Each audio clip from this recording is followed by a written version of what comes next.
Stem cells are considered to be useful to developing many different tissues in the human body.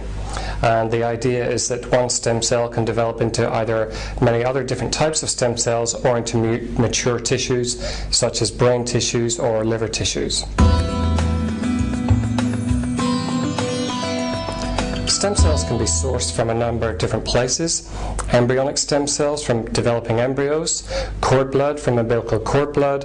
Also, you can get them from organ-based systems such as bone marrow, or indeed different organs such as adipose fat tissues. Of course, the different ways to access them can be hard or difficult, or it can actually move right through to being very easy, like such as umbilical cord blood, where there's no ethical problems at all. There are many advantages and disadvantages depending on the source of stem cells that you choose. Very few people have access to human embryonic stem cells. At best estimates, there's between 400 to 500 embryonic stem cell lines across the world. However, there are 130 million children born every year, which means that the best and easiest source of is cord blood stem cells, which are taken from a newborn baby. It is considered that different sources of stem cells have advantages and disadvantages, and different stem cell sources may be able to develop into more tissues than others. It is considered in the laboratory that embryonic stem cells can grow into many different tissues, although the evidence for this is very weak, whereas the cord blood stem cells can so far produce 20 or 25 different organ-based tissues. So there is a great deal more research that needs to be done as to which stem cells will be most useful in developing the most different tissue types. But for me, I think what is important is which can actually help the patients and how soon can we get them into the patients. We must make a very clear decision as to which stem cells are the best to use for patients. We have to distinguish very clearly between laboratory research and what can actually be carried out on patients. It is not possible to transplant any stem cell unless it is specifically tissue typed to the patient it is going to go into. Embryonic stem cells have the tissue type of the embryo that they would have come from, and therefore if you don't have that tissue type, you cannot transplant that embryonic stem cell line into you. For that reason, we believe the way forward for transplanting stem cells is to use adult-based stem cells or stem cells from umbilical cord blood, from which you can more likely find a tissue type for you. Embryonic stem cells growing in the laboratory also have major disadvantages in that if you grow them for over 2 to 3 months, they have major karyotypic and genetic changes, which means that they would be then potentially dangerous in terms of transforming into tissues uncontrollably and also in terms of cancer. For that reason, we believe the safest way forward is adult stem cell therapies.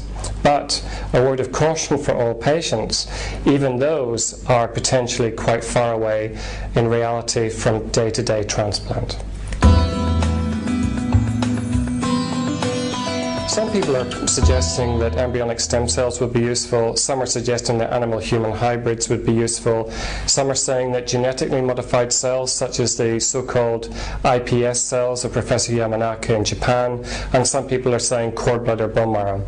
We have to make a decision about which are the right to use, but I think what's the best thing to do is to distinguish scientifically as to what is transplantable. Animal-human hybrids would not be transplantable for exactly the same reasons as any other manipulated cell in the human system, because if you have manipulated it in any way, it is unlikely to be controllable and you could potentially cause problems. It's exactly the same problem with the iPS cells of Professor Yamanaka, because they have been transformed with retroviruses which cannot be controlled in the human system very easily, and therefore you could potentially make the patient more sick. So it's considered that the best possible route for intervention with stem cells is something called minimal manipulation, and that means harvesting stem cells, transforming them as quickly as possible into what you need, and then injecting them as quickly as possible. And this is the only way that we consider that governments will give a license for this work to go forward. I think that we have a big potential for stem cells to get into people in certain areas, particularly children's diseases. But very complex diseases require more research to actually understand how they take place. Parkinson's disease, Alzheimer's disease, cancer, these are all complex human conditions. And until we understand a great deal more about how they actually operate in the body, how can we possibly be expected to cure them?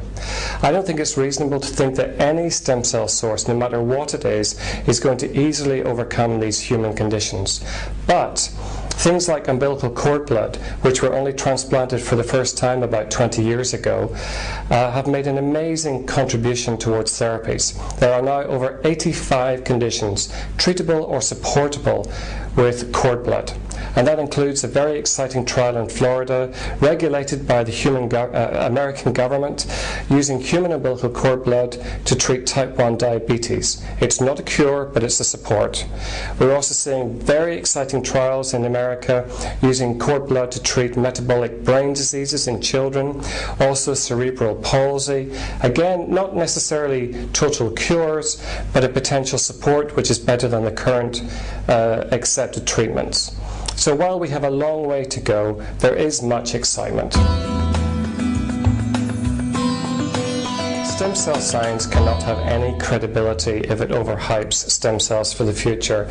We have to have a degree of reality that this is a very young science, and we must learn from other medical therapies such as gene therapy, which has had a very, very long and rocky road into the clinic, that this isn't going to be easy.